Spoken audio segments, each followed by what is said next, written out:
Joining us today on the Bar Business Podcast, we have a fantastic guest to talk about something that I've talked about a lot, but we've never actually brought on a professional to discuss, and that is programming in your bar. Hello, and welcome to the Bar Business Podcast, where we help bar owners increase profits, attract loyal guests, and simplify operations so you can avoid burnout and finally enjoy your life outside of your bar. I'm your host, Chris Schneider, the Bar Business Coach. The Bar Business Podcast is brought to you by QuickSpec. And full disclosure, I'm a co-founder. We built QuickSpec to give you back your time and help you work smarter, not harder. QuickSpec connects your POS data, layers in real-world context, and gives you actionable forecasts and KPI dashboards that allow you to make data-driven decisions so you can spend less time guessing and more time on what matters. Staff smarter, order better. Stop planning for rushes that never show up or getting caught off guard by the ones that do. When you make decisions based upon real data, not guesswork, you get your time back and your team runs smoothly. Check it out at quickspec.com. That's QUIXSPEC.com. And make sure to sign up for our early access program on the homepage. We're joined today by Brian Carr, who is the CEO of Geeks Who Drink, which is one of, I believe, actually the largest trivia provider in the United States. They have some really cool stuff going on. So we're going to talk a little bit about why programming matters, about Geeks Who Drink, and then we're going to get into some of their specific programming, including a partnership they now have with Jeopardy to run the only official Jeopardy trivia game in the country. So, Brian, thank you so much for being here. Hey, thanks for having me, Chris. I'm excited to talk with you about all things bar business. That's what we do on a daily basis here. All we do all day long is think about how do we bring values to bars. So I'm excited to talk about it. Cool. And before we get into like exactly what you guys do and talking about programming in general, tell us a little bit about the story here, because I know most trivia companies, I think a lot of people, when they're talking to trivia people, it's a small local guy. Maybe they have 2 or 3 bars that they're doing. You guys have, if I'm not mistaken, over 700 bars across the entire country. And you have writing teams. You have a giant operation in comparison. And if I'm not mistaken, you had told me that you guys are writing something like 35,000 unique trivia questions a year to support all of that. Yeah, it's actually 800 bars, but who's counting? Okay. Actually, we do every week. But yeah, the Geeks Who Drink, we've been around for, this is an exciting year for us. We are celebrating 20 years in business, which is an amazing milestone. We're really proud of it. It's a tough business in the sense of just, as we all know, the bar and restaurant world. So for us to be around for that long and to bring value to the clients that we do, I feel like on a daily basis speaks volumes to not only the success of what we do, but also to the clients that we work with. You know, we really want to make sure that the people we partner with, the venues, the breweries, the tap rooms, the pubs, the bars, you name it, we want to make sure that we have a really great mutual beneficial relationship so that we can both thrive. So 20 years in doing that we're really proud of it. And you know, there's been a lot of really cool milestones along the way that have got us to where we are. And I'm excited to talk about a lot of those. Well, for sure. And obviously you guys are doing something right. Otherwise you wouldn't be serving over 800 bars for 20 years, right? And so I think one of the things, though, that I hear a lot from people in the industry that haven't started to do something like trivia is, well, it costs money. And how do I know I'm going to get my money back? And especially I feel like a lot of newer owners in the industry are a little bit, how should I put this? A little scared of doing programming almost, right? Because they worry about this cost benefit analysis, but you wouldn't have this many clients unless it worked for bars. So just to kind of get us into this conversation, how do you feel like programming helps bars, and what does that symbiotic relationship look like? Yeah, I think for us, right, we really the value that we bring is obviously we want to have a great experience for our venues from top to bottom, whether when they work with us to trust us to say, hey, we're gonna go to have a partnership with Geeks Who Drink so that every week we're going to have an amazing event, an amazing trivia night. We kind of say our bottom line is you pour the beer, we handle the rest. because we're going to bring in a great host that's going to be a face of that venue and a face of Geeks Who Drinks. It's almost like a two-way street there, because they really need to bring a great crowd, bring a great enthusiasm, so that people are not only coming in and drinking that one beer and having that one meal, but maybe they're sticking around for another round or another 2 rounds, because that's exactly what we want to make sure at the end of the day, that that return on investment is there for the bar owner to say, hey, we are putting our trust in you to bring a great experience. And then at the end of the night, we want to look at our sales, compare that to last week when we didn't have this event, and did we see a bump? That's really what we're all about in terms of working with our venues to make sure that that is something that happens. And for programming, it really is about making that become a weekly ritual, right? Mhm. If you're going to run Geeks Who Drink product on a Tuesday night or a Wednesday night, we want to establish a weekly ritual for those players, those maybe regulars at the bar already, or maybe they're new customers, so that they come in, they have a great experience with our product, and they have great food, they have great service from the venue itself. And then those people say, hey, this is our group of 4, 5, 6 people that we want to connect with every week, and make sure that we have that weekly ritual in play. And I think you hit on 2 things that I think are really important there. One is it almost has to be weekly to work, right? If you're just doing it every once in a while, you're never going to get the buy-in in that community that you need to support that long term. And the other thing that I wanted to throw out there at you, and because I think there's sometimes a misconception around, well, geeks, and people that play trivia where they're gonna sit in the bar, they're not gonna really drink. Maybe I'm selling 2 or 3 beers. Something I always noticed when I owned bars was, yeah, they might only have 2 beers or 3 beers, but they tend to buy more expensive beers. They tend to buy more food. Like, it's a little bit of a different market than, say, your Miller Lite guy that's gonna come in and drink a bucket every night, but it's a really solid market, and especially on those slower nights, it gives you a chance to diversify your crowd a little bit. Yeah, absolutely. We always look at it from, bringing in a new audience, but also you're right. We really take a lot of pride in not only the Geeks Who Drink side of attracting a little bit of a different clientele. Mhm. Our demographic is going to be more college educated, a little bit more income, so that they have that extra spend, essentially, that extra wallet spend to be able to come in and, like you said, order maybe a higher end product and stick around a little bit longer.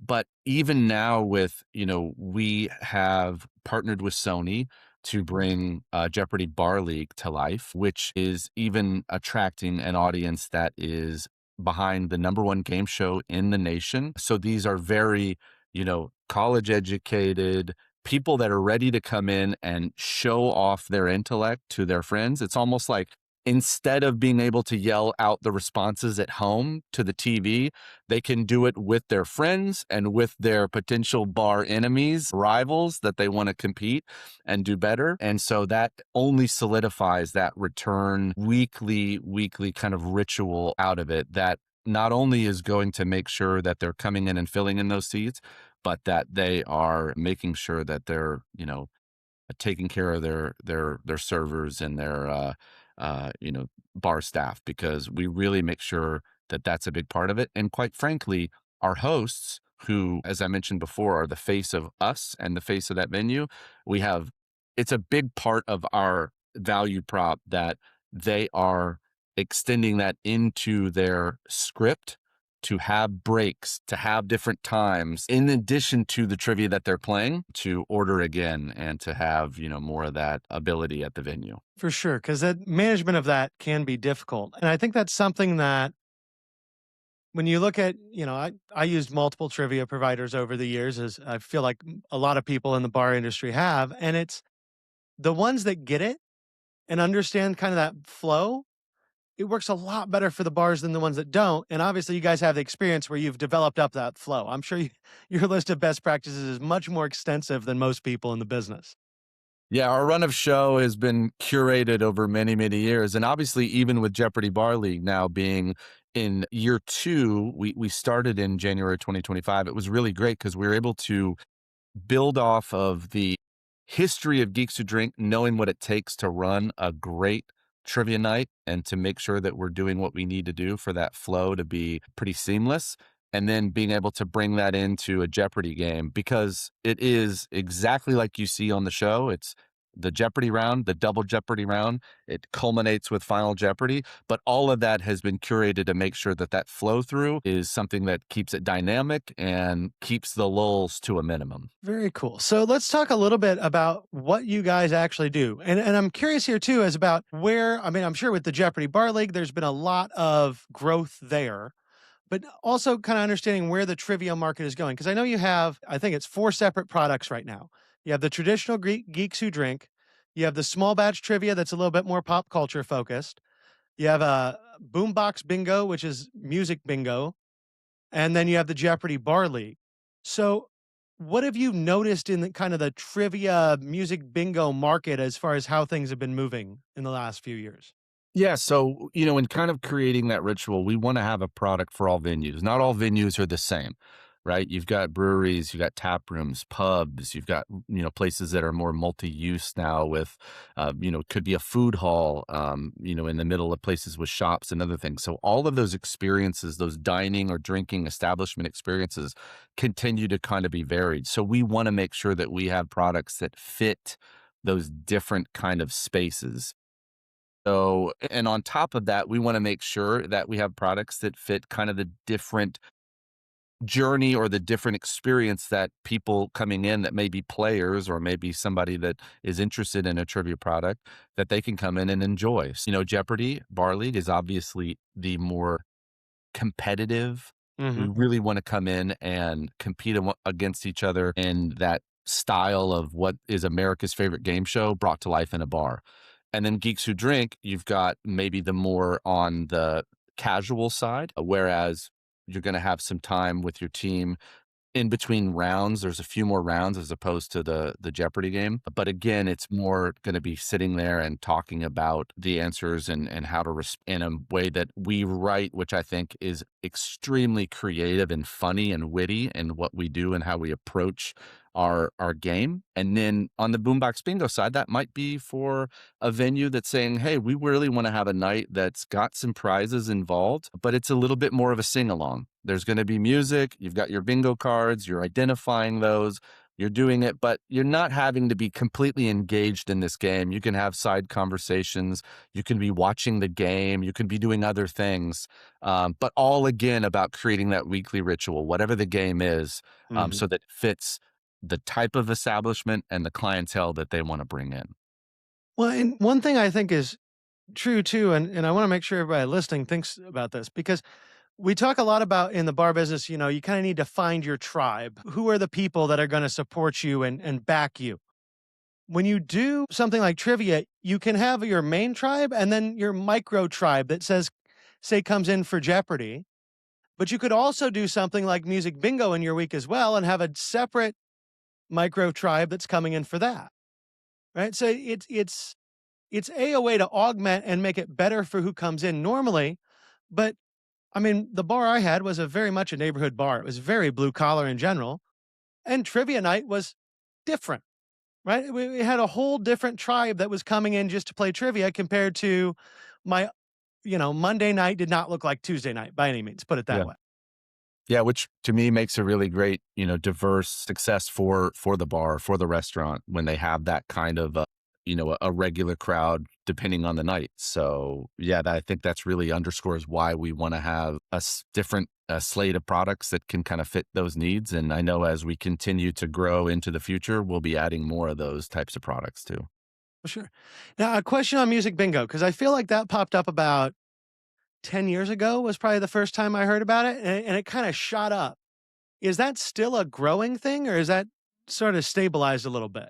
Yeah, I think there's a bit of a stabilization on that one, just because you're right. It kind of jumped out there. But, for us, I think we really look at it when you talk about, having those different demographics or different sets of regulars, we really wanted to have a product that appealed to our venues for like multi event for the week. So Mhm. maybe with us, you can work with one person or one organization like Geeks and have your Monday night covered with a Geeks Who Drink pub quiz, you could have your Wednesday night covered with a Jeopardy Bar League event, and then you could have a nice Thursday night or maybe on the weekend run music bingo. So it really was to able to have kind of that have your all of your program be all of your programming be taken care of by one person. I think that, with things like music bingo, there's going to be more games. I see things out there in the industry that do live hosted events like us coming up with creative ideas. I love that. I think all of those creative ideas sharpens us and makes us create new products and bring them to the market to see what fits, because the clientele will always be changing. There'll be new generations that come up that might have a different outlook of what is fun and what's exciting. And quite frankly, on top of that, I think you've seen not only in music bingo, but even in the trivia nights, you've seen more theme quizzes get Mhm. promoted. And that is a big, big way, I think, to look at programming as well, because then you're really targeting a niche audience of something that is really, really popular and exciting that people are really loving, and creating those theme nights to bring those in. And we've seen that success with music bingo. I mean, everybody and their parents and their even grandparents last year in 2024 as well knew about the Eras tour, right? So it Mhm. was, why don't we also bring in a Taylor Swift theme bingo night? It just totally made sense. And it was a big seller for us. But those are the kinds of things I think we and the industry is always looking at, is making sure that we're creating experiences that are really, really folding in with the IPs that people are really loving, so that we can kind of make sure that that is another driver for attendance into the bars and restaurants across all of our products. So I'm just curious because you mentioned it, and I don't know if you have the data on this or not, but do you notice generational differences in what people are looking for right now? Yeah, I think so. And the really cool thing that I think that I've seen that's been great to me, because Geeks Who Drink, our pub quiz has always been, a specific demographic that we're writing for, which, has really always stayed kind of in that uh late college grad to early adult, kind of in that 25 to 35 age group, which has been really strong and it's been really solid for us. But as we brought on Jeopardy Bar League, I mean, that is an intergenerational, multi-generational brand. So we've seen, I mean, it's not surprising to us sometimes when we see, parents and kids, and even sometimes like teenage, type. Now they're obviously not drinking, but they're coming in and playing because they know the show, their parents love it, and even sometimes their grandparents love it, and it's bringing a whole family together. So it's a little bit of a different vibe. Now, don't get me wrong, we still have at Jeopardy Bar League the very traditional set of trivia regulars, of teams that are coming Mhm. in, their friend groups, and they play. But it's been really cool to see that with a product like that, because it really, again, diversifies that group coming into that venue to, eat and drink and stay a little bit. Well, and it gives me a great mental image of a table of senior citizens trash talking a table of college kids over trivia. Uh, It's a good one, yeah. so let's talk a little bit about Jeopardy because it's a really cool product. It's really interesting because I feel like in the trivia world, Jeopardy has always been the standard, right? For I don't know how long it's been around, 50 or 60 years or whatever. And you guys have now the license, you work with Sony, you're using the Sony writers. So it's not just that you slap the name Jeopardy on something, you're actually working with the Jeopardy folks to do this. Yeah, absolutely. It's so important. We take it very seriously. The amazing brand that they have created, we take it very seriously to make sure that in the bar league and the bar setting, that it exactly adheres to what to adheres to the brand standards that they've created. It's really important. So yeah, we work with them, on a really weekly basis to make sure that that is the case. And it is something that we really see in the gameplay itself, which has that makes great moments. I'll use one example. It's a fully immersive two-screen experience, right? And what I mean by two-screen experience is at our venues where you can play Jeopardy Bar League, they have the game on their screens, as many as we can get. We always ask for, and it's the colors, the font that everybody knows from the game show, and then you're responding on your devices as a team. But those moments, for example, when a daily double hits and you hear that sound effect, right? That's such a great, cool moment because again, it becomes that immersive experience. People are in the restaurant, and I don't know how many times when I've talked to people after they played for the first time, and it's always a constant refrain of, wow, I felt like I was on the game show. Like I felt like I was there because again, it's fully licensed. So it's all of the fonts, the colors, the clues, the responses, the sound effects, all the ear candy. It's everything that comes into play for that coming to life in bars. Now, kind of another random question for you, but something I've always thought. So you sit at home and you watch Jeopardy. I think everybody's done this at some point or else in their life, where you're sitting at home, you're watching Jeopardy, and you're yelling answers at the screen. And it always seems easier for you sitting at home than it does for the contestants. And I think a lot of that's probably pressure, right? You don't have the same anxiety level as they do. When you put people into the bar, does that raise their anxiety level a little bit and throw them off, do you think? It might, but obviously, we make sure that we get those orders in first. So the first round comes out and that anxiety might dip down a little bit. So, and I think also Jeopardy Bar League is different from the game show in that in the game show, obviously the anxiety is high because you're on one, right? There's three contestants. They're there. They got the buzzers. At least here, you've got the protection of your friend group or your teammates who are playing with you. So when that clue comes up and you're like, oh man, I think it might be this, at least you've got another person that can go, yeah, you're right. But there is a timer. So I mean, the anxiety's still there. So you got to get those responses in. Yeah. Well, and I think that's great, right? Because it's Jeopardy is has always been one of the games to me that when you're sitting at home watching it, it's got to be way easier than when you're actually doing it. Yeah, Right? Like that's just a given. absolutely. Now, with the Jeopardy, have you noticed anything as far as like how people have responded to it?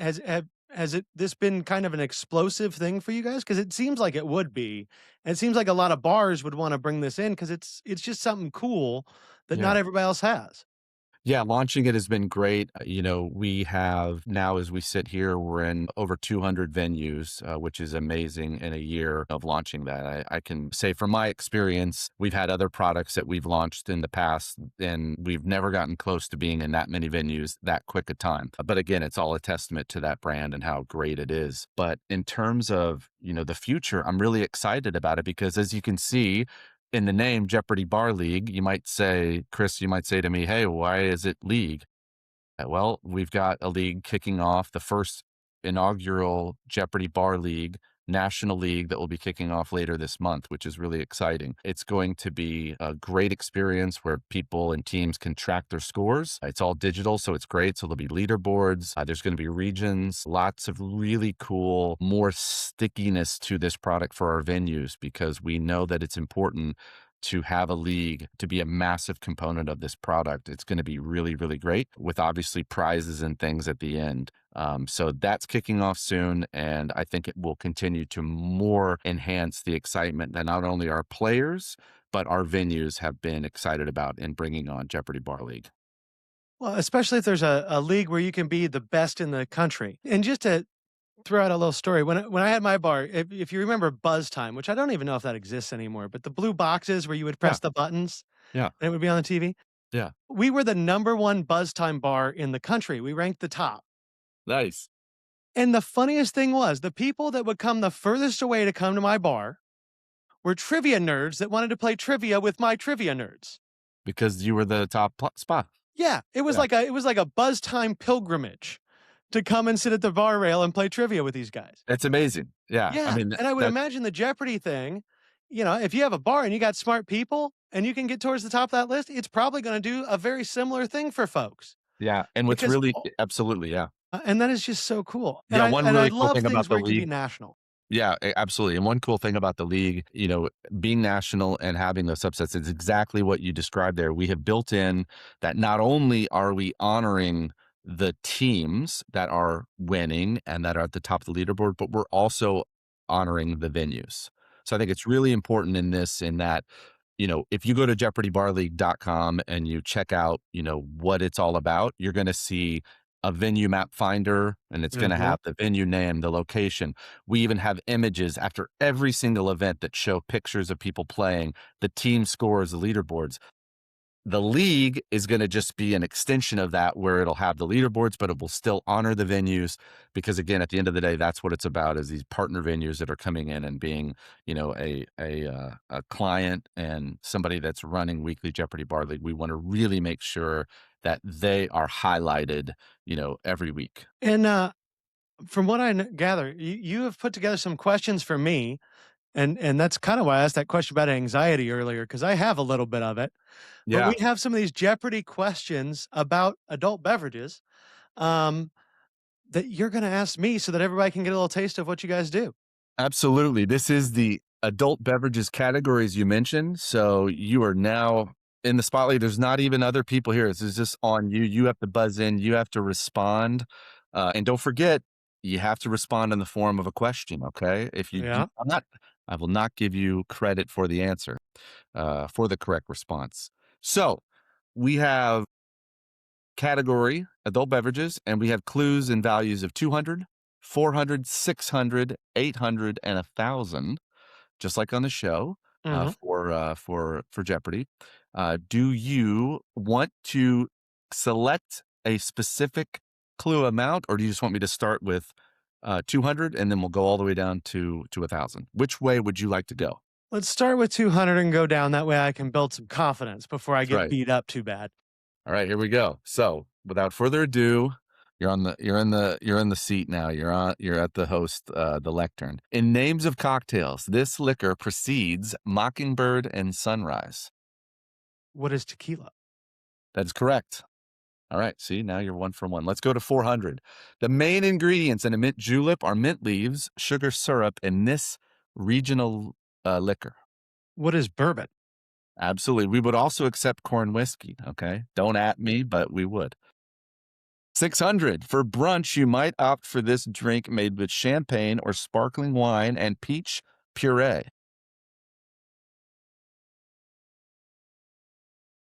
What is a Bellini? Nice. Good. I like that. With your pause there, we could have inserted the music. You really could have. And that was and when you first said that, I'm like, "Oh, he's going mimosa. I know this." And then you threw in the peach puree and I'm like, "Oh shit, I gotta think for a second." Yeah. We'd have to charge you for the music though. Okay. So we'll not do that. All right. That's true. 800. Combine orange juice, club soda, and this almond flavored liqueur, and you've got yourself a bocce ball. What is Di Serono? Well, I think that might be. Yeah, there you go. Yeah. Well, I consulted with the judges. You're good. Okay, we give you credit. Now, this is the fifth and final. Are you going to run the category, which would which would give you a standing ovation in Culver City at the studios if this happened? Okay, so no pressure. For 1,000, they're the two main ingredients in a Cape Codder, one for adults and one for all ages. This is where my lack of bartending experience is gonna come get me, because I don't even know what a Cape Codder is. So what is I have no clue. All right. Well, that's 4 out of 5's not bad. Meatloaf almost wrote a song like that. The correct response is, what is vodka and cranberry juice? Oh. Oh yeah. So that now everybody is yelling at wherever they're listening to this podcast, they're yelling it out loud right now. Yeah, and they're all wondering, wait, this guy has a podcast about bars and doesn't know what a vodka cranberry is called? Uh, Well, I still 4 out of 5, Chris. I think you can feel good tonight. I'm not upset by that. And you know what? You should go wherever you are right now. Go to jeopardybarleague.com, look to see where the closest one is, and then head there tonight, and you're going to conquer and be the champ. Well, maybe. Yeah. I am gonna have to see what's around me, Yeah. because I fundamentally love trivia. I love that you guys have packaged it together with Jeopardy and have these sorts of questions. And I think that, if you're not doing programming in a neighborhood or style bar or a pub or a brew pub or a tap room, you're missing out, because to our earlier point, this really is how you generate some extra volume build some new regulars, bring in a slightly, maybe even a different group of regulars than you normally have, or just get your current regulars to come in more. Yeah, well said. I'm going to hire you to be on our marketing team because I love all the bullet points you just mentioned, but that's absolutely right. We at Geeks Who Drink, we're all about establishing that weekly ritual. Come back every week. And again, you pour the beers, we handle the rest. That's what we bring. And I really am pretty excited and proud of us because for our partner venues and clients, it's not only, do we have the hosts that are coming in and being a face of your location and a face of ours, but in terms of that, we also have an amazing operations team, a great marketing team, a great host and recruitment team that are finding hosts and recruitment everywhere. And those are really the people that our venues, would work with kind of on a daily basis. And it's great because all our venues have one client manager that they work with that they can deal with. And it's not somebody that's also writing questions or they're also doing sales or they're also doing that. They're devoted specifically to the success of our clients. So that's really what we're trying to make sure that we bring to the table there. Well, and the other thing too, like I said, when I had a bar, I worked with all sorts of different trivia folks. For a while, I had just a dude that was a teacher and he wrote the questions, he hosted, he marketed, he did all of it. Yeah. And he did a fantastic job. Yeah. Nothing against the guy at all. But Yeah. if he was sick, then we didn't have trivia that night. I worked with some regional groups that were also great. But one thing I think that you get when you go with a little bit of a larger company, and normally I'm about the small guy, but I think in this case, when you go with a larger company, you get better consistency, right? And that's a big thing if you're trying to build a weekly event, is that it's consistent, that it's always the same, and that people know exactly what they're getting. Yeah, absolutely. And you mentioned earlier about the amount of questions at Geeks that we write on a yearly basis. We really take trivia seriously. And I know that, on the Jeopardy Bar League and the content that we use there, it's the same mentality, but it really is. People want to come to a trivia night to have a great time, to be tested, to show what they know, but also that it's approachable. And for us at Geeks, we want it to be fun. We want you to learn something. I'll just use one example, and we have amazing audio and visual rounds, but one visual round that comes to mind was last week. We had a round, I think it was called The Wind and the Zillows, which is fun, but it essentially was famous houses or, locations in just pop culture, right? Across TVs, across movies, Okay. across game shows, or I'm sorry, video games, just famous of those kind of locations. And we created our own. We had our actual designers and our graphics people design a Zillow listing that you had to then identify, okay, what's this from?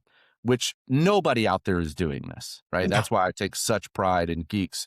They're not going to just go out and take a screenshot of a movie and then say, name this movie. A lot of people do that. It's fine. It could be fun.